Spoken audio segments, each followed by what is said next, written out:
शोरिश के असबाब। हजरत उस्मान के खिलाफ जो शोरिश बरपा हुई, उसके मुताल्लिक ये कहना कि वो किसी सबब के बगैर महज सबाइयों की साजिश की वजह से उठ खड़ी हुई थी या वो महज अहले इराक की शोरिश पसंदी का नतीजा थे, तारीख का सही मुताला नहीं है। अगर लोगों में नाराज़ी पैदा होने के वाकई असबाब मौजूद ना होते और नाराज़ी फी वाक़ई मौजूद ना होती तो कोई साजिशी ग्रोह शोरिश बर्पा करने और सहाबियों और सहाबीज़ादों तक को उसके अंदर शामिल कर लेने में कामयाब ना हो सकता था। उन लोगों को अपनी शरारत में कामयाबी सिर्फ इस वजह से हासिल हुई कि अपने अक़रबा के मामले में हज़रत उस्मान ने जो तर्ज अमल इख्तियार फरमाया था उस पर आम लोगों ही में नहीं बल्कि अकाबिर सहाबा तक में नाराज़ी पाई जाती थी। इसी से उन लोगों ने फ़ायदा उठाया और जो कमज़ोर अनासिर उन्हें मिल गए उनको अपनी साजिश का शिकार बना लिया। ये बात तारीख से साबित है कि फितना उठाने वालों को इसी रखने से अपनी शरारत के लिए रास्ता मिला था। इब्न साद का बयान है, लोग हजरत उस्मान से इसलिए नाराज थे कि उन्होंने मरवान को मुकर्रब बना रखा था और वो उसका कहा मानते थे। लोगों का ख्याल ये था कि बहुत से काम जो हजरत उस्मान की तरफ मंसूब होते हैं उनका हजरत उस्मान ने खुद कभी हुक्म नहीं दिया, बल्कि मरवान उनसे पूछे बगैर अपने तौर पर वो काम कर डालता है। इसी वजह से लोग मरवान को मुकर्रब बनाने और उसको ये मर्तबा देने पर मोतरस थे। इब्न कसीर का बयान है कि कूफा से हजरत उस्मान के मुखालिफिन का जो वक्त उनकी खिदमत में शिकायत पेश करने के लिए आया था, उसने सबसे ज्यादा शिद्दत के साथ जिस चीज पर एतराज किया वो ये थी।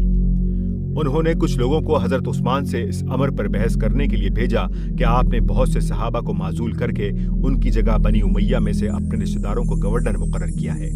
इस पर उन लोगों ने हजरत उस्मान से बड़ी सख्त कलामी की और मुतालबा किया कि वो उन लोगों को माजूल करके दूसरों को मुकर्रर करें। आगे चलकर हाफिज इब्न कसीर फिर लिखते हैं कि हजरत उस्मान के खिलाफ लोगों को भड़काने के लिए सबसे बड़ा हथियार जो उनके मुखालिफिन के पास था वो यही था कि हजरत उस्मान ने काबिर सहाबा को माजूल करके अपने रिश्तेदारों को जो गवर्नर बनाया था उस पर वो इजहार नाराजी करते थे और ये बात बकसरत लोगों के दिलों में उतर गई थी। तबरी, इब्न असीर, इब्न कसीर और इब्न खुल्दून ने वो मुफस्सिल गुफ्तगुएं नकल की हैं जो इस फितने के ज़माने में हज़रत अली और हज़रत उस्मान के दरमियान हुई थीं। उनका बयान है कि मदीने में जब हज़रत उस्मान पर हर तरफ नुक्ताचीनियाँ होने लगीं और हालत ये हो गई कि चंद सहाबा यानी ज़ैद बिन साबित, अबू असैद अल-साइदी, काब बिन मालिक और हस्सान बिन साबित के सिवा शहर में कोई सहाबी ऐसा ना रहा जो हज़रत वाला की हिमायत में ज़बान खोलता, तो लोगों ने हज़रत अली से कहा कि आप हज़रत उस्मान से मिलकर इन मामलात पर बात करें। चुनांचे वो उनकी खिदमत में तशरीफ ले गए और उनको वो पॉलिसी बदल देने का मशवरा दिया जिस पर एतराज़ात हो रहे थे। हज़रत उस्मान ने फरमाया कि जिन लोगों को मैंने ओहदे दिए हैं उन्हें आखिर उमर बिन खत्ताब ने भी तो ओहदों पर मामूल किया था, फिर मेरे ही ऊपर लोग क्यों मोतरस हैं? हज़रत अली ने जवाब दिया, उमर जिसको किसी जगह का हाकिम मुकर्रर करते थे उसके मुताल्लिक अगर उन्हें कोई काबिल एतराज़ बात पहुंच जाती थी तो वो बुरी तरह उसकी खबर ले डालते थे, मगर आप ऐसा नहीं करते, आप अपने रिश्तेदारों के साथ नरमी बरतते हैं। हज़रत उस्मान ने फरमाया, वो आपके भी तो रिश्तेदार हैं। हज़रत अली ने जवाब दिया, बेशक मेरा भी उनसे करीबी रिश्ता है मगर दूसरे लोग उनसे अफजल हैं। हज़रत उस्मान ने कहा, क्या उमर ने मुआविया को गवर्नर नहीं बनाया था? हज़रत अली ने जवाब दिया, उमर का गुलाम यरफा भी उनसे इतना न डरता था जितना मुआविया उनसे डरते थे, और अब ये हाल है कि मुआविया आपसे पूछे बगैर जो चाहते हैं कर गुजरते हैं और कहते हैं ये उस्मान का हुक्म है, मगर आप उन्हें नहीं कहते। एक और मौके पर हजरत उस्मान हजरत अली के घर तशरीफ ले गए और अपनी क़राबत का वास्ता देकर उनसे कहा कि आप इस फितने को फरो करने में मेरी मदद करें। उन्होंने जवाब दिया, ये सब कुछ मरवान बिन अल-हकम, सईद बिन अल-आस, अब्दुल्ला बिन आमिर और मुआविया की बदौलत हो रहा है। आप उन लोगों की बात मानते हैं और मेरी नहीं मानते। हजरत उस्मान ने फरमाया, अच्छा अब मैं तुम्हारी बात मानूंगा। इस पर हजरत अली अंसार व महाजरीन के गिरोह को साथ लेकर मिस्र से आने वाले शोरिशों के पास तशरीफ ले गए और उनको वापस जाने के लिए राजी किया। इसी जमाना फितना में एक और मौके पर हजरत अली सख्त शिकायत करते हैं कि मैं मामलात को सुलझाने की कोशिश करता हूँ और मरवान उनको फिर बिगाड़ देता है। आप खुद मिंबर रसूल पर खड़े होकर लोगों को मुतमईन कर देते हैं और आपके जाने के बाद आप ही के दरवाजे पर खड़ा होकर मरवान लोगों को गालियां देता है और आग फिर भड़क उठती है। हजरत तलहा और जुबैर और हजरत आयशा के मुताल्लिक भी इब्न जरैर ने रिवायत नकल की है कि ये हजरात भी इस सूरत हाल से नाराज थे, मगर इनमें से कोई भी ये हरगिज ना चाहता था कि खलीफा वक्त के खिलाफ कोई शोरिश या बगावत हो और उनके कत्ल तक नौबत पहुंच जाए।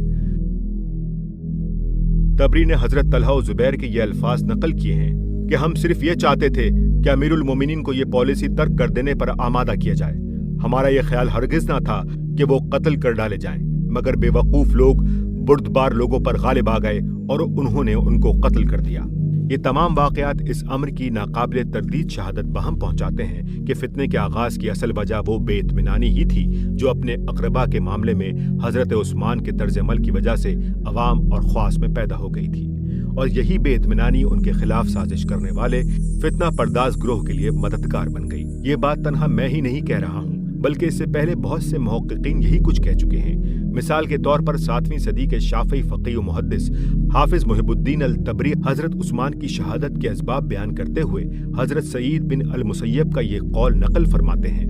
हाशिया, इन हवालों के मुतालिक एक साहब ने यह दावा किया है कि ये गलत है, लेकिन शायद ये दावा इस भरोसे पर किया गया है कि उर्दू दान लोग असल किताब को देखकर हकीकत मालूम ना कर सकेंगे, ताहम अरबी दान लोग तो असल किताब को देख सकते हैं। सफ़ा 477 पर यह जिक्र मौजूद है कि हजरत आयशा ने जब फरमाया कि बाखुदा मैं हजरत उस्मान के खून का बदला तलब करूंगी, तो अब बिन उम्मे कलाब ने कहा, खुदा की कसम सबसे पहले तो आप ही ने उनकी मुखालफत की थी।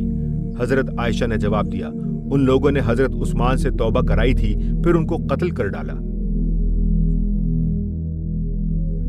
जब हजरत उस्मान हुक्मरान हुए तो उनके बरसरे इख्तिदार आने को सहाबा में से बाज लोगों ने इस बिना पर नापसंद किया कि वो अपने कबीले से बहुत मोहब्बत रखते थे।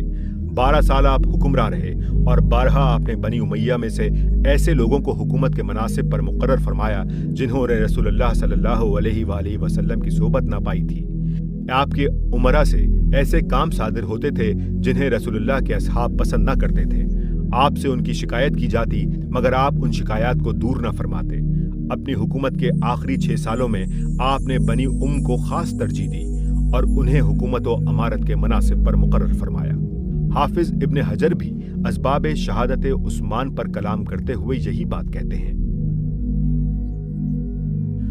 उनके कत्ल का सबब यह हुआ कि बड़े बड़े इलाकों के हुक्काम उनके अकारिब में से थे। पूरा शाम हजरत मुआविया के मातहत था। बसरे पर सईद बिन अल-आस थे, मिस्र पर अब्दुल्ला बिन साद बिन अबी सराह थे, खरासान पर अब्दुल्ला बिन आमिर थे। इन इलाकों के लोगों में से जो लोग हज पर आते वो अपने अमीर की शिकायत करते, मगर हजरत उस्मान नर्म मिजाज, कसीरुल एहसान और हलीमुत तबा आदमी थे। अपने बाज उमरा को तब्दील करके लोगों को राजी कर देते और फिर उन्हें दोबारा मुकर्रर कर देते थे। मौलाना अनवर शाह साहब फरमाते हैं, फिर इन फितनों के भड़कने का सबब यह हुआ कि अमीरुल मोमिनीन उस्मान रज़ियल्लाहु तआला अन्हु अपने रिश्तेदारों को मनासिब हुकूमत पर मुकर्रर करते थे और उनमें से बास का तर्ज अमल अच्छा ना था। इस पर लोग मुतरज़ हुए और उनकी शिकायत लोगों ने हजरत उस्मान तक पहुंचाई, मगर हजरत ने उनको सच न समझा और ख्याल किया कि ये लोग मेरे रिश्तेदारों से ख्वाह मुखा चलते हैं और शायद उन्हें मेरे रिश्तेदारों का मनासिब पर मुकर्रर किया जाना नागवार है, इसलिए ये उनकी शिकायत करते हैं। फिर ये बात भी कि हजरत उस्मान ने अगरचे अपने रिश्तेदारों को लोगों की शिकायतों पर माजूल नहीं किया, मगर आपने उनकी हिमायत भी नहीं की। हजरत अली की खिलाफत। हजरत उस्मान की शहादत के बाद जिन हालात में हजरत अली रज़ियल्लाहु तआला अन्हु को खलीफा मुंतखब किया गया वो किसी से पोशीदा नहीं है।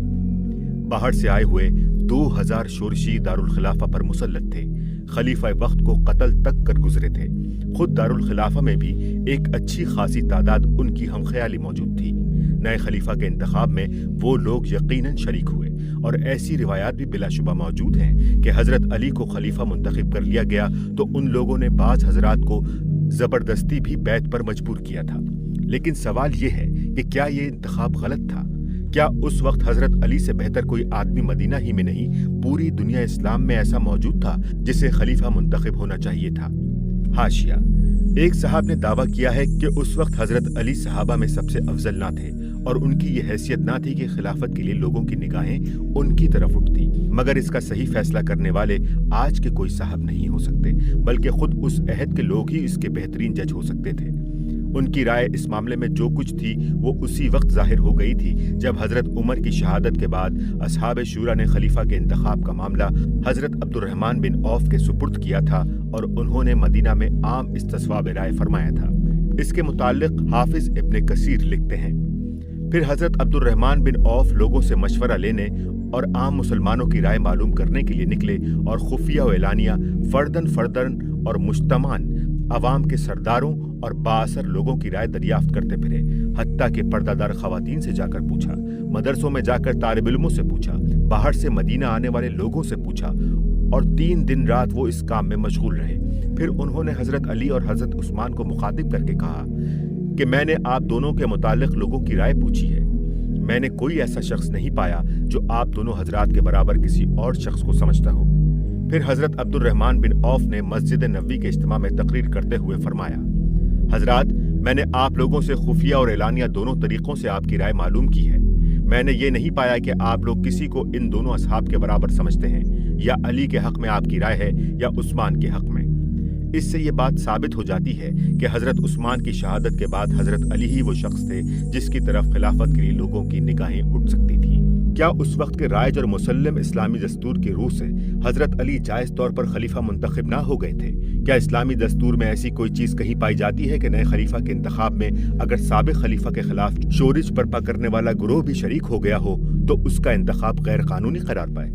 हाशिया, वाज़ेह रहे कि ये राय सिर्फ मुतज़िला ने इख्तियार की है कि हालत फितना और इख्तिलाफ में खलीफा का इंतखाब जायज़ नहीं है। अब ये अजीब बात है कि हमारे ज़माने के बाज़ उलमाए अहले सुन्नत भी हज़रत अली की खिलाफत को इस बिना पर मुश्तबा साबित करने की कोशिश फरमा रहे हैं कि वो ज़माना फितना में कायम हुई थी। हालांकि इस मसले में अहले सुन्नत का मसलक वो है जो आगे हम हिदाया, फतहुल क़दीर और शरह फ़िक़्ह अकबर से नकल कर रहे हैं और इससे पहले काजी अबू बकर इब्नुल अरबी की अहकामुल कुरान से नकल कर चुके हैं।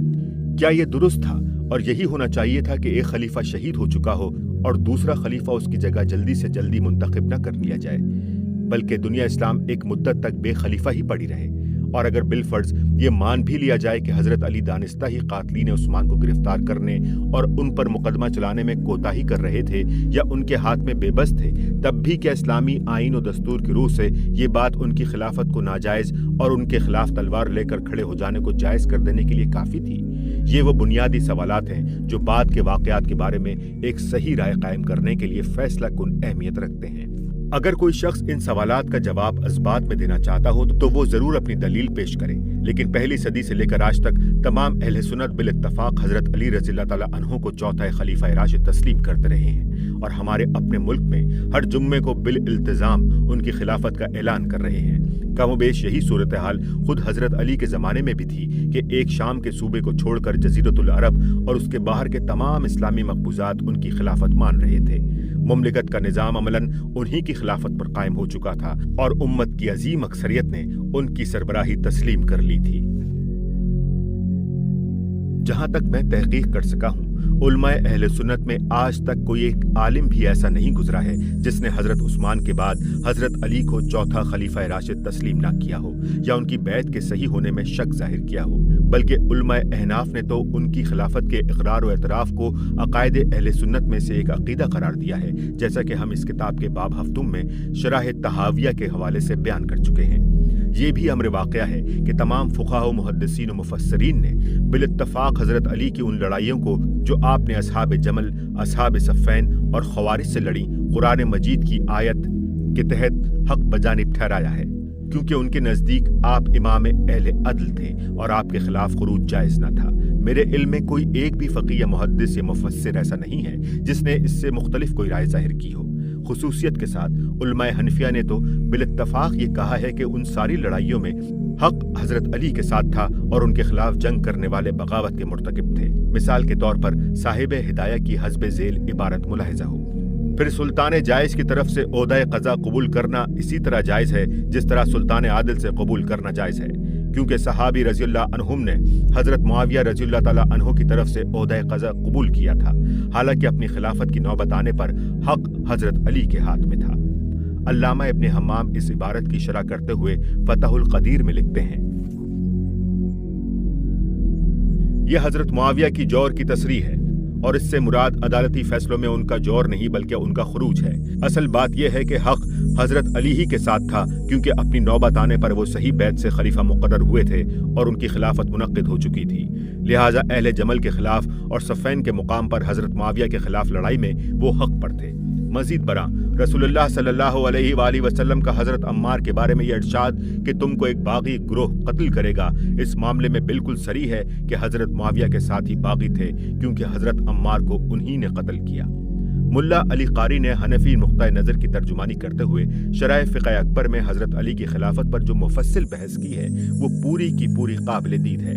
इसमें वो फरमाते हैं, हज़रत उस्मान की शहादत के बाद अकाबिर महाजरीन और अंसार ने हज़रत अली करमुल्लाह वजू के पास जमा होकर उनसे खिलाफत कबूल करने की दरख्वास्त की और उनके हाथ पर बैत कर ली, क्योंकि वो अपने अहले ज़माना में सबसे अफजल और अपने वक्त में खिलाफत के लिए सबसे ज़्यादा मौजू थे। उनके अहक होने में कोई इख्तलाफ नहीं। रही ये बात कि सहाबा की एक जमात उनकी नुसरत से और उनके साथ जंग में जाने से बाज रही और सहाबा का एक गिरोह जमल सफ़ैन में उनसे नबर्द आज़मा हुआ, तो ये उनकी खिलाफत के सही न होने की कोई दलील नहीं है। उनकी खिलाफत की सेहत पर दलालत करने वाली चीज़ों में से एक वो मशहूर हदीस है जिसमें हुज़ूर सल्लल्लाहु अलैहि वसल्लम ने फरमाया है कि खिलाफत मेरे बाद 30 साल रहेगी और उसके बाद खटखनी बादशाहत आ जाएगी। और ये वाक़या है कि हज़रत अली नबी सल्लल्लाहु अलैहि वसल्लम की वफ़ात के बाद 30वें साल के सिरे पर शहीद हुए। इसी तरह हज़रत अली शहीद के इज्तिहाद की सेहत और हज़रत मुआविया के मकसद की गलती पर वो हदीस भी दलालत करती है जो हज़रत अम्मार बिन यासिर के हक़ में हुज़ूर से साबित है कि तुमको एक बागी ग्रोह कत्ल करेगा। इससे ये भी साबित हुआ कि मुआविया और उनके बाद के लोग खुलफा ना थे बल्कि मुलूक और उमरा थे। आगे चलकर मुल्ला अली कारी फिर लिखते हैं, खिलाफत के सबूत की शरायत में ये चीज़ दाखिल नहीं है कि इस पर उम्मत का इजमा हो, बल्कि जब बाज़ सालिहीन उम्मत किसी ऐसे शख्स को जो इस मनसब का अहल हो खिलाफत सौंप दें तो वो मुनक्किद हो जाती है और इसके बाद किसी को उसकी मुखालफत का हक नहीं रहता। इसके लिए इजमा की शर्त लगाने की कोई वजह नहीं है, क्योंकि इस शर्त से ये खतरा लाहक हो जाता है कि जब इमाम मुकर्रर करने की ज़रूरत पेश आए उस वक्त उसके तकर्रुर में ताख़ीर हो। इलावा बरी सहाबा ने खलीफा के इंतखाब और बैत के मामले में इजमा को कभी शर्त नहीं समझा है। इससे उन लोगों के कौल का बातिल होना वाज़ेह हो जाता है जो कहते हैं कि हज़रत तलहा और ज़ुबैर ने मजबूरन बैत की थी और कहा था कि हमारे हाथों ने तो अली की बैत की मगर हमारे दिलों ने बैत नहीं की। और इसी तरह उनका ये कौल भी बातिल है कि साद बिन अबी वक्कास और सईद बिन जैद और बकसरत दूसरे लोग अली की नुसरत से बाज रहे और उनकी ताअत में दाखिल ना हुए। ये इसलिए बातिल है कि हज़रत अली की इमामत इन हजरात की बैत के बगैर भी सही थी। रही ये बात कि हज़रत अली ने हज़रत उस्मान के कातिलों को कत्ल नहीं किया तो उसकी वजह ये थी कि वो महज कातिल ना थे बल्कि बागी थे। बागी वो होता है जिसके पास ताकत भी होती है और अपने फेले बगावत के जवाज की तावील भी। चनाचा वो लोग ताकत भी रखते थे और तावील भी पेश करते थे। उनको हज़रत उस्मान के बास कामों पर एतराज़ था और उनकी बिना पर वो अपनी बगावत को हलाल करार दे रहे थे। इस किस्म के बागियों का हुक्म शरीयत में यह है कि अगर वो इमाम और अहले अदल की अतात कबूल कर लें तो पहले जो कुछ भी अहले अदल की जान माल का नुकसान कर चुके हों उस पर उनसे मुआवजा ना किया जाए। इस बिना पर उनको कत्ल करना या उन्हें क़सास का मुतालबा करने वालों के हवाले करना हजरत अली पर वाजिब ना था। और जो फुक़हा ये राय रखते हैं कि ऐसे बागियों को मुआवजा वाजिब है वो भी ये कहते हैं कि इमाम को उन्हें उस वक्त पकड़ना चाहिए जब उनका जोर टूट जाए और उनकी ताकत मुंतशिर हो जाए और इमाम को ये इत्मीनान हो जाए कि फिर फितना सर न उठाएगा। हजरत अली को इन उमूर में से कोई बात भी हासिल न थी और वो बदस्तूर ये अज़्म रखते थे कि जो कोई उनसे हजरत उस्मान के खून का मुतालबा करेगा वो उससे लड़ेंगे। इस मामले में हजरात तलहा और ज़ुबैर का तर्ज अमल जो जंग जमल का मौजिब हुआ गलत था, अगरचे जो कुछ उन्होंने किया इज्तिहाद की बिना पर किया और वो इज्तिहाद के अहल थे और बाद में दोनों हजरात अपने फेल पर नादिम हुए। इसी तरह हजरत आयशा भी अपने फेल पर नादिम हुई और इस पर वो इतना रोती थीं कि उनके दुपट्टे का दामन भीग जाता था। फिर मुआविया भी गलती पर थे, अलबत्ता उन्होंने जो कुछ किया तावील की बिना पर किया, इसलिए वो इस गलती की वजह से फासिक नहीं हुए। अहले सुन्नत वल जमात में इस अमर पर इख्तलाफ है कि उन्हें बागी के नाम से मौसूम किया जा सकता है या नहीं। उनमें से बाज इससे इज्तनाब करते हैं मगर बात उन्हीं की सही है जो इस लफ्ज़ का उन पर इतलाक़ करते हैं, क्योंकि रसूलुल्लाह सल्लल्लाहु अलैहि वसल्लम ने हज़रत अम्मार से फरमाया था कि तुमको एक बागी ग्रोह कत्ल करेगा। इस बहस से पूरी शरई पोजीशन खुलकर सामने आ जाती है और ये मालूम हो जाता है हज़रत अली की खिलाफत और उनके मुखालफीन के मामले में अहले सुन्नत का असल मसलक क्या है। अब ये दावा करने के लिए मुकाबरा की बहुत बड़ी मिक़दार दरकार है कि हज़रत अली की खिलाफत मशकूक व मुश्तबे थी और उनके मुकाबले में तलवार उठाने के लिए शरई जवाज़ की कोई गुंजाइश मौजूद थी। खुसूसन उन लोगों पर तो मुझे सख्त हैरत है जिन्हें एक तरफ यजीद की खिलाफत को सही और हज़रत हुसैन को बरसरे गलत ठहराने पर तो बड़ा इसरार है, मगर दूसरी तरफ वो हजरत मुआविया के हक में माजरतें पेश करने के लिए एड़ी चोटी का जोर लगाते हैं। हालांकि जिन दलाइल से यजीद की खिलाफत सही साबित की जाती है उनकी बनस्बत 1000 गुने ज्यादा कवी दलाइल से हजरत अली की खिलाफत कतई सेहत के साथ कायम हुई थी, और जिन हजरात ने भी खून उस्मान का बदला लेने के लिए उनके खिलाफ तलवार उठाई उनके इस फेल के हक में कोई शरई दलील नहीं पेश की जा सकती। खुदा की शरीयत बेलाग है, इसमें यह गुंजाइश नहीं है कि किसी के मर्तबे का लिहाज करके हम गलत को सही बनाने की कोशिश करें। कातिलीन उस्मान का मामला, मैंने शरई अहकाम पर जितना भी गौर किया है इसकी बिना पर मेरे नजदीक खून उस्मान का बदला लेने की शरन एक ही सूरत थी, और वो ये कि खलीफा वक्त की खिलाफत को मानकर उन्हीं से यह मुतालबा किया जाता कि वो हजरत उस्मान के कातिलीन को गिरफ्तार करके उन पर मुकदमा चलाएं और जिसका जो भी हिस्सा इस जुर्म अजीम में था उसको शहादतों के जरिए से मुतय्यन करके कानून के मुताबिक उसको सजा दें।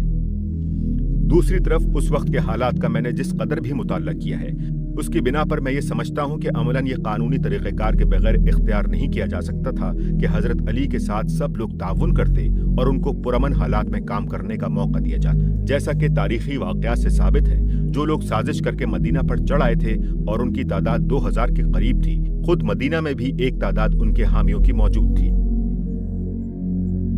और मिस्र, बसरा और कूफा में भी उनकी पुश्त पर एक एक जत्था पाया जाता था।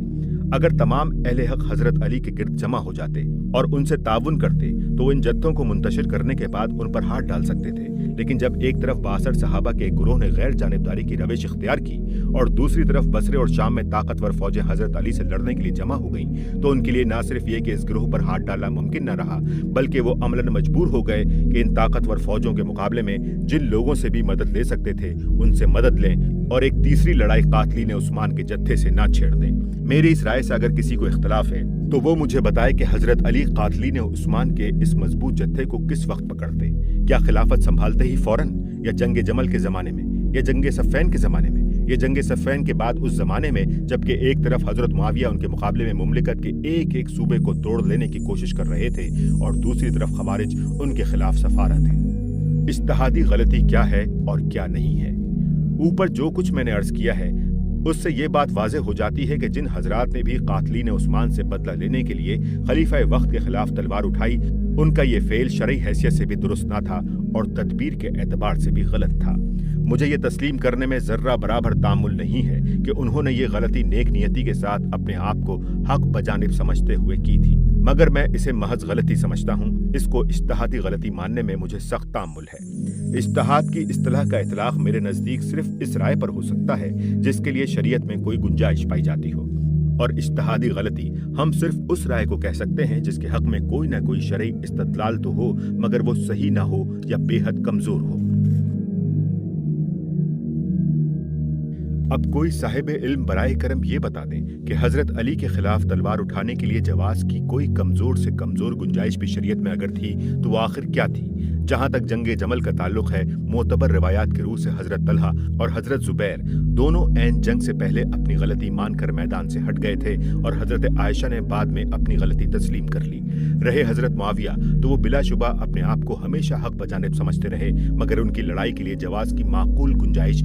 आखिर क्या करार दी जा सकती है? क्या ये कि नए खलीफा ने एक गवर्नर को उसके ओहदे से माजूल कर दिया, या ये कि नए खलीफा ने साबिक खलीफा के कातिलों को गिरफ्तार करके उन पर मुकदमा न चलाया, या ये कि नए खलीफा पर साबिक खलीफा के कातिलों ने गलबा पा लिया, या ये कि नए खलीफा की खिलाफत ही एक सूबे के गवर्नर की राय में कानूनी तौर पर कायम नहीं हुई, दरा हालांकि मरकज और तमाम दूसरे सूबों में उसकी खिलाफत मानी भी जा चुकी थी और अमलन कायम भी हो चुकी थी। इनमें से किसी एक को भी खलीफा वक्त के खिलाफ तलवार उठाने की जायज वजह करार देने के लिए शरीयत में अगर कोई दूर दराज की गुंजाइश भी पाई जाती हो तो उसे बयान कर दिया जाए। इस मामले में हजरत मुआविया ने आयत वमन कुतिला मजलूमन फकत जालना लिवल्लिही सुल्ताना से इस्तदलाल किया है, मगर वो कतन गलत है, इसलिए कि इस आयत का ये मंशा हरगिज नहीं है कि अगर खलीफा वक्त कातिलों को गिरफ्तार न करे तो मकतूल के औलिया को खलीफा से जंग करने का हक हासिल हो जाता है। फिर हजरत मुआविया शरन वली मकतूल भी न थे, और अगर बिलफर्ज अगर थे भी तो उन्हें गवर्नर की हैसियत से मरकजी हुकूमत के खिलाफ बगावत करने का हरगिज कोई हक न था। यही मुश्किल हजरत उमर बिन अलास के मामले में भी पेश आती है। जंग सफ़ैन में नेज़ों पर कुरान उठाने की तजवीज़ और फिर दोमतुल जंदल में तहकीम की कार्रवाई तमाम मोतबर रिवायात में जिस तरह बयान हुई है उसको देखते हुए ये कहने के सिवा चारा नहीं है कि ये महज गलती थी। اس کو اجتہادی غلطی قرار دینے کی کوئی گنجائش نظر نہیں آتی۔ ابن سعد نے امام زہری کی روایت نقل کی ہے کہ جنگ صفین میں جب لڑائی انتہائی شدت اختیار کر گئی اور لوگوں کی ہمت جواب دینے لگی تو حضرت عمرو بن العاص نے حضرت معاویہ سے کہا، آپ میری بات مانیں تو لوگوں کو حکم دیجیے کہ قرآن کھول کر کھڑے ہو جائیں اور کہیں کہ اے اہل عراق، ہم تمہیں قرآن کی طرف بلاتے ہیں، الحمد سے والناس تک اس میں جو کچھ ہے اس کے مطابق فیصلہ ہو جائے۔ یہ کام آپ کریں گے تو اہل عراق میں پھوٹ پڑ جائے گی اور اہل شام کی جمعیت بندھی رہے گی۔ چنانچہ حضرت معاویہ نے ان کی تجویز مان لی۔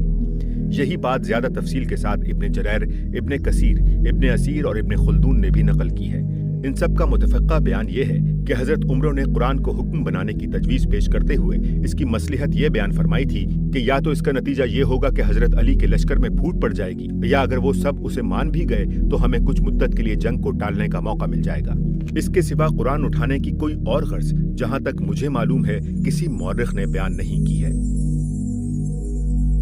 اور اس متفقہ بیان سے یہ بات بالکل واضح ہو جاتی ہے کہ اس تجویز کا مقصد فی الواقع قرآن کی بنیاد پر فیصلہ کرانا نہ تھا، بلکہ اسے صرف ایک جنگی چال کے طور پر پیش کیا گیا تھا۔ کیا اسے واقعی اجتہاد کا نام دیا جا سکتا ہے؟ پھر دومت الجندل میں تحکیم کے موقع پر جو کچھ پیش آیا اس کے متعلق طبقات ابن سعد، تاریخ طبری، البدایہ و النہایہ، ابن اسیر اور ابن خلدون کی متفق علیہ روایت یہ ہے کہ حضرت عمرو بن العاص اور حضرت ابو موسیٰ اشعری کے درمیان خلوت میں جو بات طے ہوئی تھی، حضرت ابو موسیٰ نے مجمع عام میں آ کر اسی کا اعلان کیا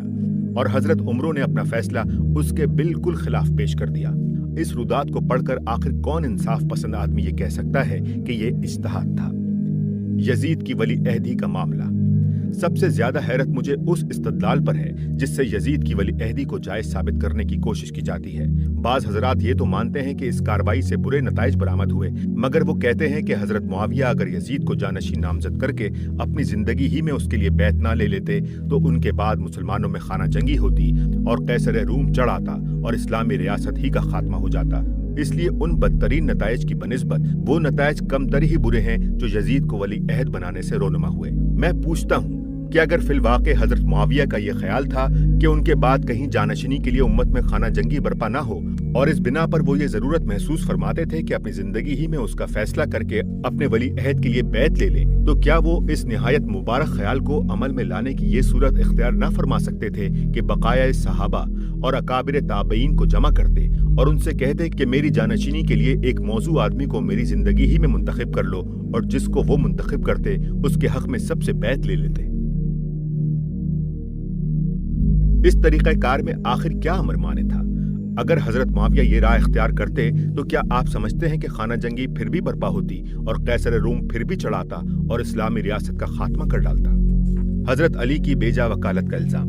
معترض حضرات نے مجھ پر اس شبے کا بھی اظہار فرمایا ہے کہ میں حضرت علی کی بیجا وکالت کر رہا ہوں، مگر میں صحابہ کرام اور خصوصاً خلفائے راشدین کے معاملے میں اپنا یہ مستقل مسلک پہلے ہی بیان کر چکا ہوں کہ ان کا کوئی قول یا فعل اگر بظاہر غلط محسوس ہوتا ہو تو ان کے اپنے کسی بیان یا اس وقت کے ماحول یا ان کے مجموعی طرز عمل میں اس کا صحیح محمل تلاش کرنے کی پوری کوشش کی جائے اور اس کے حق میں ہر وہ معقول تعویل کی جائے جو بیجا اور بھونڈی وکالت کی حد تک نہ پہنچتی ہو۔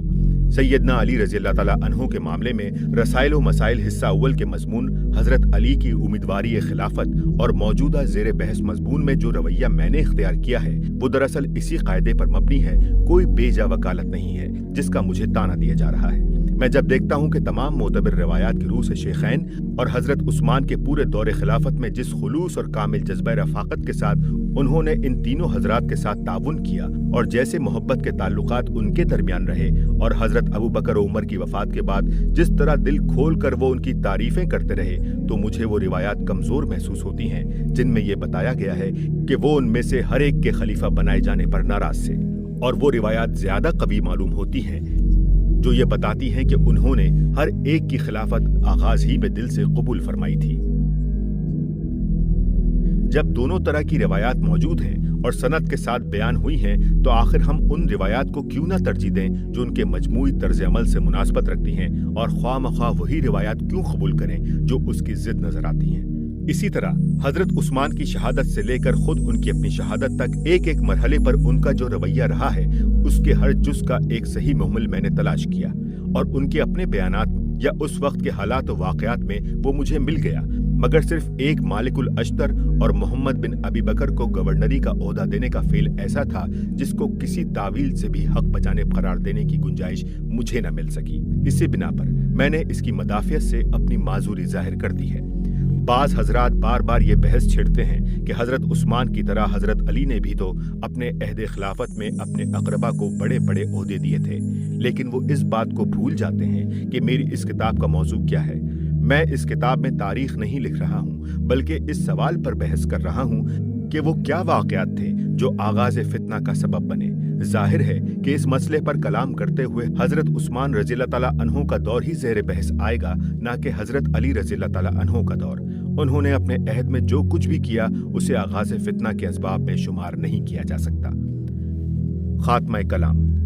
इस बहस को ख़त्म करने से पहले मैं मोतरज़ हजरात से गुजारिश करता हूँ कि अगर उनके नज़दीक मेरा इस्तदलाल और वो मवाद जिस पर ये इस्तदलाल मबनी है और वो नताइज जो मैंने इस इस्तदलाल से अखज़ किए हैं सब कुछ गलत है तो बखुशी इसकी नफ़ी कर दें, मगर सिर्फ नफ़ी कर देने से काम नहीं चल सकता।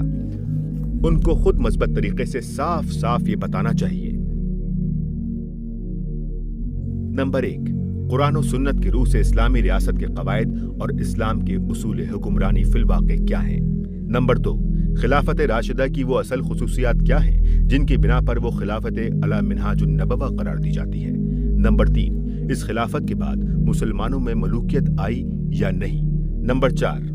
अगर आपका दावा यह है कि मलूकियत नहीं आई तो क्या बाद की हुकूमतों में खिलाफत आला मिनहाजुन नबुवा की खुसूसियात मौजूद थीं। नंबर 5, अगर आप मानते हैं कि मलूकियत आ गई तो वो किन असबाब से किस तरह आई। नंबर 6, किस मरहले पर आप ये कहेंगे कि खिलाफत की जगह मलूकियत ने ले ली। नंबर 7, खिलाफत राशिदा और इस मलूकियत में वजूह इम्तियाज क्या है और एक की जगह दूसरे के आने से फिलवाकी फर्क क्या वाक़ हुआ। और नंबर 8, क्या इस्लाम में खिलाफत और मलूकियत दोनों यकसा हैं या उनमें से एक निज़ाम उसकी निगाह में मतलूब है और दूसरा निज़ाम सिर्फ ऐसी हालत में काबिल बर्दाश्त है जबकि उसको तब्दील करने की कोशिश ज्यादा बड़े फितने की मौजब नजर आती हो।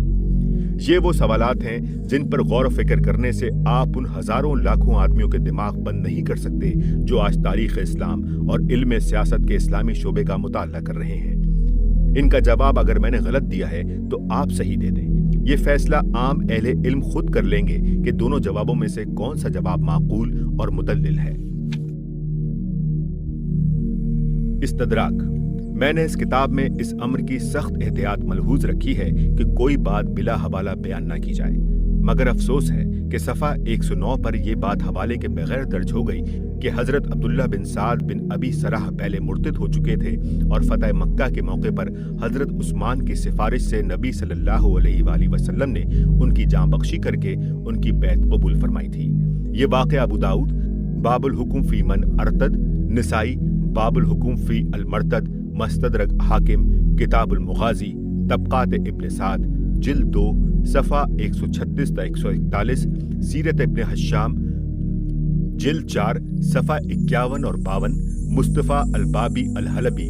मिस्र 1936 ईस्वी, अल-इस्तियाब जिल्द 1 सफ़ा 381 और अल-असाबा जिल्द 2 सफ़ा 309 में बयान हुआ है। इन किताबों में वाक़े की जो तफसीलात बयान की गई हैं उनका खुलासा ये है कि ये साहब पहले मुसलमान होकर मदीना तैयबा हिजरत कराए थे और नबी सल्लल्लाहु अलैहि वसल्लम ने इनको कातिबीन वही में शामिल फरमा लिया था। फिर ये मुर्तद होकर मक्का मौजमा वापस चले गए और इन्होंने अपनी इस पोजीशन से कि ये कातिबे वही रह चुके थे गलत फायदा उठाकर हुजूर की रिसालत और कुरान के मुतालिक बहुत सी गलत फहमियां फैला दी।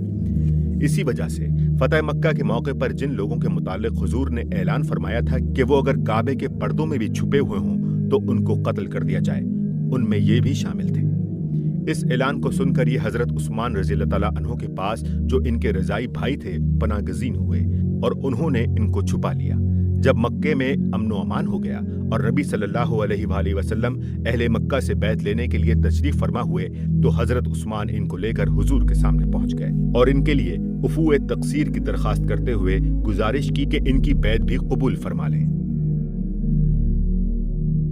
हुजूर खामोश रहे, हत्ता के 3 मरतबा उनकी दरखास्त पर खामोश रहने के बाद आपने उनसे बैत ले ली اور پھر صحابہ کرام سے فرمایا کہ تم میں کوئی ایسا بھلا آدمی نہ تھا کہ جب میں بیعت نہیں لے رہا تھا تو وہ اٹھ کر انہیں قتل کر دیتا۔ عرض کیا گیا کہ ہم آپ کے اشارے کا انتظار کر رہے تھے۔ حضور نے فرمایا نبی کا کام یہ نہیں ہے کہ وہ آنکھ سے خفیہ اشارے کرے۔ اس میں شک نہیں کہ اس کے بعد حضرت عبداللہ بن سعد ایک مخلص مسلمان ثابت ہوئے اور ان سے پھر کوئی بات قابل اعتراض ظاہر نہیں ہوئی۔ اسی لیے حضرت عمر نے ان کو پہلے عمر بن الاس کے ماتحت ایک فوجی افسر مقرر کیا اور بعد میں مصر کے ایک علاقے سعید کا عامل بھی بنایا، مگر جب حضرت عثمان کے زمانے میں وہ مصر سمیت پورے شمالی افریقہ کے حاکم عام اور سپریم کمانڈر بنائے گئے تو یہ بات خلاف فطرت نہیں تھی کہ ان کے ماضی کو دیکھتے ہوئے اتنے بلند منصب پر ان کا تقرر لوگوں کو ناگوار ہوا۔